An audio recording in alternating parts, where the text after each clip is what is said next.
नमस्कार। मैं दिलीप मेहरा। चैनल का नाम है पिलग्रिम बाय दिलीप मेहरा और मैं इस समय आपके साथ वार्ता कर रहा हूँ। पिछले सेगमेंट में हम लोग ने बात करी थी कि किस तरीके से हम लोग चित्त का परिवर्तन करना ज़रूरी है और धाम में भी हम जाएं तो वहाँ पर भी किसी अच्छे संत की शरण में मैंने मान मंदिर का ज़िक्र किया था जो बरसाना में है। रमेश बाबा जी का धाम है, राधा रानी का धाम है और वहाँ पर बहुत सी अद्भुत लीलाएं होती हैं। ये तीर्थ जो हैं असल में अगर आप देखें तो ये लीला स्थली हैं और लीला स्थली ठाकुर जी की और ठाकुर जी के संतों की। इसीलिए अगर आप देखें जैनियों में तीर्थंकर कहते हैं, उनके यहाँ तीर्थंकर हुए हैं। तीर्थ, उनको तीर्थ माना गया, चलता फिरता तीर्थ।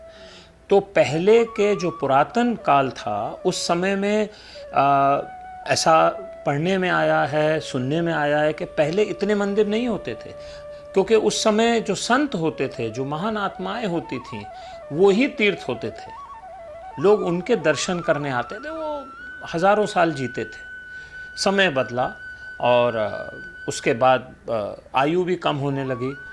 तो वो जो महात्मा थे वो उनके चारों तरफ जो ऊर्जा होती थी वो ही तीर्थ बन जाती थी।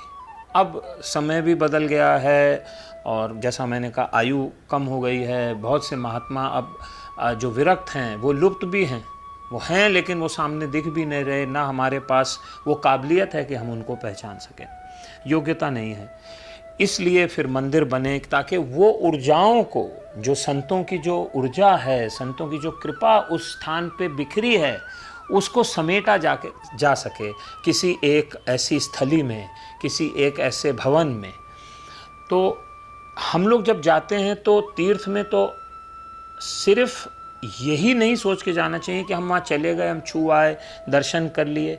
वहाँ बहुत ही एक सूक्ष्म रूप में अनगिनत लीलाएं हो रही हैं। अंग्रेज़ी में इसको डायमेंशंस कहते हैं और अलग अलग डायमेंशन मतलब अलग अलग लुप्त तरीके से सूक्ष्म रूप में इतनी अद्भुत चीज़ें हो रही हैं, लीलाएं हो रही हैं जो हमें दिखती नहीं हैं। इसका जिक्र कई बार रमेश बाबा जी मान मंदिर में जो विराजते हैं उन्होंने कई बार इसका जिक्र किया। हम लोग वहाँ पर कभी कोई लीला भी खेलते हैं तो उसमें भी कई बार ऐसा अनुभव होता है कि साक्षात श्री जी और ठाकुर जी वहाँ पर विराजमान हैं, क्योंकि ऐसी लीलाएं होती हैं। अब जो इन चीज़ों के ऊपर जिसका आश्चर्य नहीं है, जो इन चीज़ों में विश्वास नहीं रखता, उसको ये लगेगा अरे नहीं ये तो इनकी मनगढ़ंत या जो भी। पर जिसके ऊपर बीती है उसका एहसास, कई बार ऐसी चीज़ें होती हैं जो लगता है नहीं ये साधारण व्यक्ति नहीं कर सकता, ये तो कोई संत की शक्ति है, कोई महात्मा की या स्वयं ठाकुर श्री जी की कृपा है। ये सब बड़ा मिस्टिक प्रोसेस है, बड़ा रहस्यमय है और ये रहस्य हर एक पे खुलता नहीं। जैसे अगर आप अमेरिका में नासा है, बहुत बड़ा स्पेस स्टेशन है, वैज्ञानिक हैं, ऊपर रॉकेट भेजते हैं अंतरिक्ष में, तो वहाँ हर आदमी को अंदर जाने की अनुमति नहीं होगी। हर आदमी वहाँ अंदर जाकर और इस विज्ञान को नहीं समझ पाएगा। जो उसके बारे में जानते हैं प्लस जिनके पास वहाँ जाने की परमिशन है वो ही अंदर जाकर इस विज्ञान को समझ सकते हैं। वैसे ये तीर्थों में भी आज भी ये शक्तियाँ, ये अद्भुत लीलाएं विद्यमान हैं। और जब हम इन तीर्थों में जाएं तो इन तीर्थों में जाकर हमारा भाव यही होना चाहिए कि हम वहाँ पर किस तरीके से अपने अंतर मन के अंदर जो अहम है ये सबको वहीं छोड़ दें बाहर तीर्थ के, और वहाँ बड़े ही विनम्र और बड़े ही सत्कार, बड़े ही प्रेम के साथ जाएं। तब हमको जो वहाँ पर कृपा मिलेगी वो अद्भुत होगी। होता यह है कि हम लोग तीर्थ में जाते हैं तो पहले तो भाव बहुत अच्छा होता है। बाबा श्री कहते हैं कि सब लोग आते हैं तो ब्रज में तो बड़ा अच्छा भाव होता है, और 2-4-10 दिन रहने के बाद 1 महीना फिर शाला शाली पे उतर आते हैं, गुस्सा आने लगता है, लड़ेंगे झगड़ेंगे, किसी को भी कुछ बोल देंगे, तो वो ब्रज भाव चला जाता है। भाव एक ऐसी राशि है जो आपको कहीं भी चल जाएगी। रुपया सिर्फ इंडिया में चलेगा, इंडियन रुपी। डॉलर अमेरिका का है, वो अमेरिकन करेंसी है।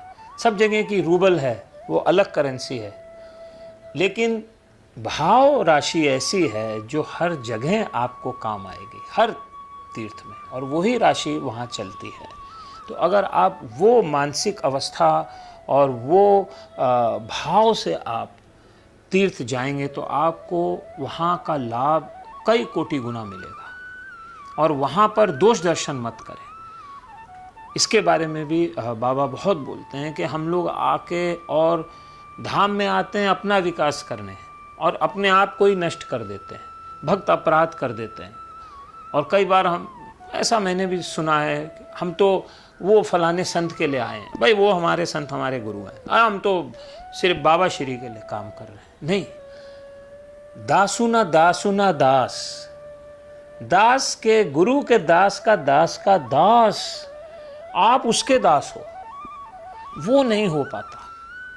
सब कहते हैं साहब हम तो नहीं वो हम उनसे कनेक्टेड हैं, और वहाँ गड़बड़ हो जाती है, भक्त अपराध हो जाता है। बाबा श्री इसके बारे में बहुत बोलते हैं, क्योंकि धाम से या भगवान की कृपा से कोई चीज़ अगर आपको अलग कर सकती है, एक जो शोर शॉट है, वो है भक्त अपराध। उससे बचना है। और भक्त कौन है साहब ये नहीं मालूम, ये भी बड़ा मसला है। अब अगर तिलकधारी भक्त है तो फिर ऐसा है साहब वो जूता घिसने वाला संत रायदास जी, इतने महान भक्त, कबीरदास जी कपड़ा बुनते थे बेचारे बैठकर, मीराबाई जिनको पूरे राजघराने ने तिरस्कार कर दिया, उनको स्वयं भगवान ने अपने में लीन कर लिया। तो कौन भक्त है कौन नहीं, इसका निर्णय कौन करेगा? हम और आप तो कर नहीं सकते। इसलिए सबसे अच्छा रास्ता यही है कि हम वहाँ पर इस भाव को ही ना आने दें कि हम श्रेष्ठ हैं किसी से भी, किसी से भी। अगर आप ये एक चीज से बच गए तो धाम आपको फिर शरण दे देगा और धाम की कृपा मिलेगी। और कृपा मिलने के बाद वहाँ जो घटित हो रहा है सूक्ष्म रूप में, मिस्टिक प्रोसेस है बहुत, ये बड़ा ही रहस्यमय जो है सारा खेल है, फिर वो आपको दिखने लगेगा।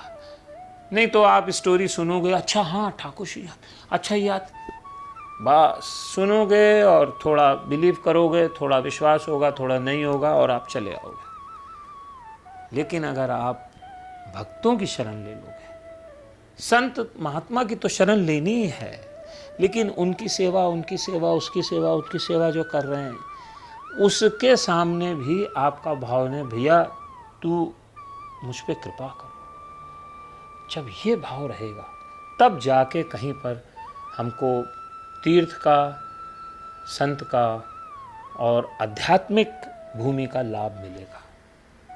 इसलिए कभी भी आप लोग अब जाएं तो ये भाव से जाएं कि मुझसे बुरा ना कोई। बस आज यहीं विराम और इसके लिए सलाम। कल मिलते हैं Dilip Mehra by pilgrim channel.